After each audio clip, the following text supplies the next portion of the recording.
Hello friends, कशा आहात तुम्ही सर्वजण? मजेत ना? तर चला आज आपल्या ग्रेस किचनमध्ये मी बनवणार आहे मटन मसाला. त्यासाठी बघा मी अर्धा किलो मटन घेतलेलं आहे आणि हे आपण आधी शिजवून घेणार आहोत मटन. त्याच्यासाठी मी एक कांदा घेतलेला आहे छोटा, त्याच्यामध्ये टाकण्यासाठी अर्धा चमचा मी हळद घेतलेली आहे आणि मीठ आपल्या चवीनुसार तुम्ही टाकू शकता आणि अर्धा ग्लास पाणी घ्यायचं आहे ते शिजवण्यासाठी. तर चला आता आपण आधी मटन शिजवून घेऊया आणि मग पुढची रेसिपी मी तुम्हाला दाखवते. तर बघा फ्रेंड्स, मी आता मटन शिजवून घेतलेलं आहे. आता आपण याला फोडणी देऊया. तेल घेतलेलं आहे आणि आता एक तेजपान टाकूया. आपण थोडा खडा मसाला टाकणार आहोत त्याच्यात. हे बघू शकता तुम्ही, थोडाच टाकायचा आहे, जास्त नाही. तर चलो 1 मिनिट आपलं हे फ्राय करून झालं. आता मी याच्यामध्ये अद्रक लसूणची पेस्ट टाकणार आहे आणि थोडं अद्रक चांगलं फ्राय करून घ्यायचं आहे. कच्चा पण त्याला वास येतो, कच्चा जर राहिला तर वास येणार त्याचा. त्याच्यासाठी चांगलं फ्राय करून घ्यायचं आहे.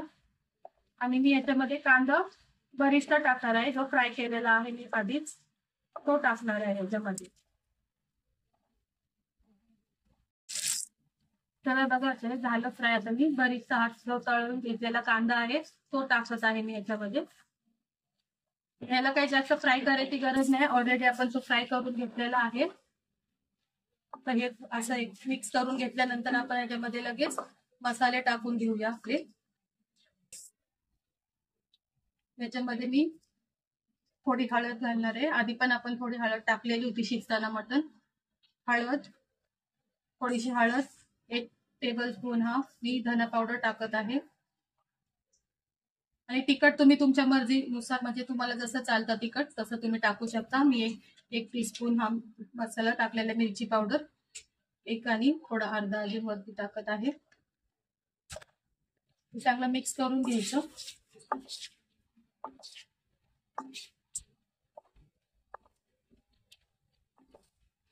आता बघा आता छान मिक्स झाल्याने आता मी हे एव्हरेस्टचा माझ्याकडे मटन मसाला आहे चिकनचा, तो मी टाकत आहे याच्यामध्ये. त्याच्यामध्ये मी दही टाकणार आहे. हे बघा अर्धी वाटी दही आहे.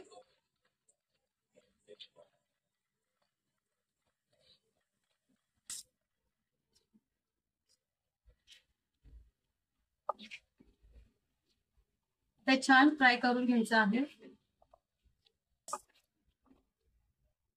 तर बघा फ्रेंड्स, आता आपला मसाला हा फ्राय करून मस्त झालेला आहे. तेल पण वरती आलेलं आहे छान. आता आपण याच्यामध्ये जे शिजवून घेतलेलं मी मटण आहे ते टाकू आपण याच्यामध्ये.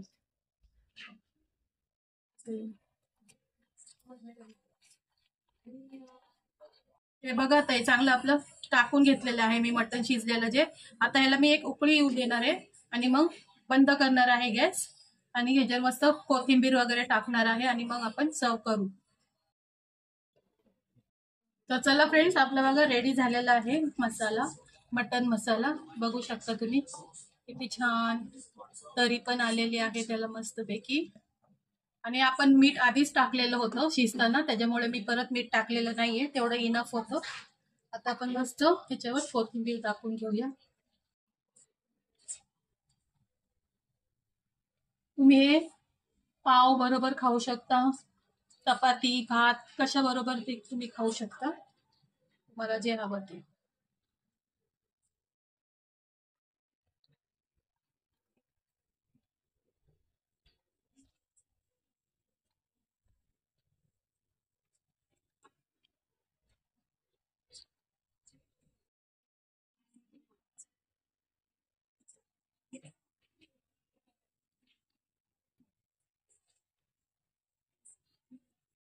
तर बघू शकता तुम्ही फ्रेंड्स, आपला मटन मसाला रेडी झालेला आहे खाण्यासाठी. तर तुम्हाला जर ही रेसिपी आवडली असेल तर प्लीज तुमच्या घरी तुम्ही ट्राय करा. खूप इझी आणि एकदम मी सोपी सांगितलेली आहे. जे जे आपल्या घरामध्ये अवेलेबल असतात गोष्टी त्याच्यापासूनच आपण बनवलेलं आहे. तर तुम्हाला जर ही रेसिपी आवडली असेल तर प्लीज लाईक करा, शेअर करा, सबस्क्राईब करा आमच्या चॅनलला. अशाच नवनवीन रेसिपी मी तुम्हाला दाखवणार आहे. तर माझ्या चॅनलला तुम्ही प्लीज सबस्क्राईब करा आणि लाईक करा. तर आता आपण पुढच्या रेसिपी बरोबर भेटूया. तोपर्यंत बाय बाय.